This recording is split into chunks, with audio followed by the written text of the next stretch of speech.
दोस्तों, BrahMos missile misfire वाले incident के बाद पाकिस्तान लगातार अंतर्राष्ट्रीय स्तर पर भारत के अंदर परमाणु हथियारों की सुरक्षा और इनके इस्तेमाल को लेकर सवाल उठाता रहा है, जिससे भारत पर दबाव बनाया जा सके। साथ ही इंटरनेशनल कम्युनिटी भारत के परमाणु हथियारों के सुरक्षित न होने के बारे में बयान दे सके, जिससे अंतर्राष्ट्रीय स्तर पर भारत की छवि खराब की जा सके। लेकिन अब पाकिस्तान को IAEA की तरफ से अब तक का सबसे बड़ा झटका मिल गया है, जिसके तहत IAEA ने अब पाकिस्तान के द्वारा उठाए जा रहे सवालों पर चुप्पी लगा दी है और ये बात साफ कर दी है कि भारतीय परमाणु हथियार सुरक्षित हाथों में है और परमाणु तकनीक को इस्तेमाल करने के मामले में भारत का रिकॉर्ड विश्व के सबसे अच्छे देशों में से एक है। इसीलिए न्यूक्लियर सेफ्टी को लेकर भारत पर सवाल करना बिल्कुल बेबुनियाद है। दरअसल दोस्तों, पाकिस्तान भारत के परमाणु हथियारों की सुरक्षा और इस्तेमाल के ऊपर तो शुरू से ही सवाल उठाता आया है, लेकिन उसे सबसे बड़ा मौका तब मिल गया जब भारत की एक ब्रह्मोस मिसाइल गलती से पाकिस्तान के 124 किलोमीटर अंदर तक चली गई, जिसे पाकिस्तान ट्रैक नहीं कर पाया और न ही इस मिसाइल को रोक पाया, जिससे पाकिस्तान को मौका मिल गया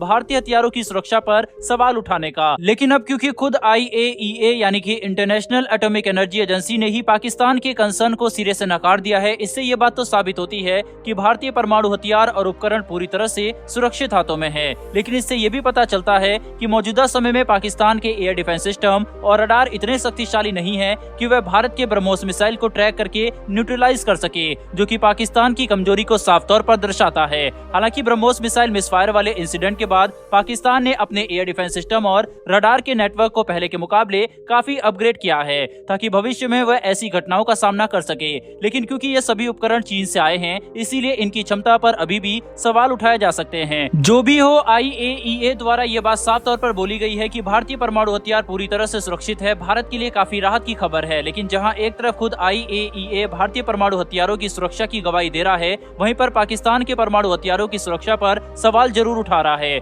जिसके तहत हाल ही में अमेरिकी राष्ट्रपति ने भी ये बात खुलकर कही थी कि विश्व में सबसे खतरनाक देश इस वक्त पाकिस्तान है, क्योंकि पाकिस्तान के परमाणु हथियार किसी भी वक्त गलत हाथों में जा सकते हैं, जिसने पाकिस्तान के अंदर लगभग पैनिक का ही माहौल बना दिया था। पाकिस्तान के परमाणु हथियारों की सुरक्षा के ऊपर सवाल उठाया जाना लाजमी भी है, क्योंकि ये बात अंतर्राष्ट्रीय स्तर पर हर देश समझता है कि अगर विश्व में सबसे ज्यादा असुरक्षित किसी देश के परमाणु हथियार हैं, तो वह पाकिस्तान के ही हैं। क्योंकि जहां एक तरफ पाकिस्तान के अंदर लोकतंत्र केवल नाम का है और आर्मी ही सरकार चलाती है, वहीं पर अब पाकिस्तान के अंदर आर्थिक अस्थिरता की वजह से राजनीतिक अस्थिरता भी आ चुकी है, जिसने पाकिस्तान को अंधकार की तरफ ढकेल दिया है। ऐसे में पाकिस्तान के परमाणु हथियार पूरी तरह से सुरक्षित होंगे, ये बात मानना नामुमकिन है। पाकिस्तान के परमाणु हथियारों को लेकर भारत अपनी चिंता हमेशा से ही जाहिर करता आया है और अब धीरे धीरे अंतर्राष्ट्रीय स्तर पर भी सभी देश इस बात को समझने लगे हैं कि भारत की चिंता बिल्कुल सही है, क्योंकि पाकिस्तान के अंदर जिस तरह के हालात हैं, वह खुद इस बात को साबित कर देते हैं कि पाकिस्तान के परमाणु हथियार बिल्कुल भी सुरक्षित नहीं है। ऐसे में भारत और पूरी दुनिया के लिए सबसे अच्छा तो यही होगा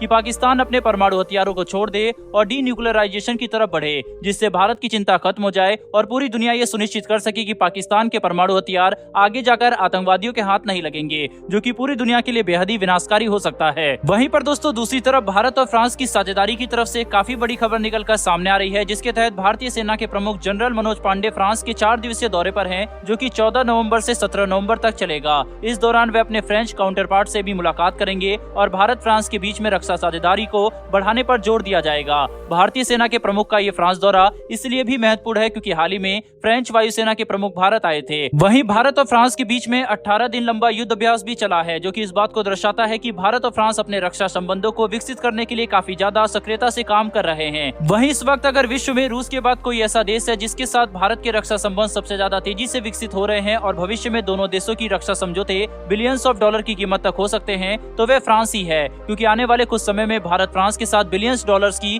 डील कर सकता है और इसी वजह से दोनों देशों के रक्षा संबंध काफी तेजी से विकसित हो रहे हैं। वहीं इसके दौरान भारतीय सेना के प्रमुख का यूक्रेन युद्ध के दौरान फ्रांस का दौरा करना भी काफी महत्वपूर्ण है, क्योंकि यूक्रेन युद्ध फिलहाल अंतर्राष्ट्रीय स्तर पर सबसे बड़ा मुद्दा बना हुआ है। ऐसे में भारत और फ्रांस इसके ऊपर कोई न कोई बातचीत जरूर करेंगे, ताकि दोनों देश एक दूसरे के स्टैंड को समझ सके और अंतर्राष्ट्रीय स्तर पर एकजुटता के साथ अपनी बात रख पाए, जिससे भारत और फ्रांस के संबंध और ज्यादा मजबूत हो सकेंगे। बहरहाल दोस्तों, इस वीडियो में इतना ही, लेकिन IAEA की रिपोर्ट पर आपकी क्या राय है, कमेंट बॉक्स में लिखकर जरूर बताएं। साथ ही क्या दुनिया को पाकिस्तान के परमाणु हथियारों पर बड़ा कदम लेना चाहिए नहीं, अपनी राय इस पर भी जरूर दें। अगर आपको ये इन्फॉर्मेशन और वीडियो पसंद आई हो तो वीडियो को लाइक करके हमारी आने वाली डिफेंस और वर्ल्ड अफेयर से जुड़ी ऐसी लेटेस्ट वीडियो के लिए चैनल को सब्सक्राइब कर बेल नोटिफिकेशन अवश्य दबा लें। फिर मिलेंगे ऐसी एक नई वीडियो के साथ। धन्यवाद। जय हिंद।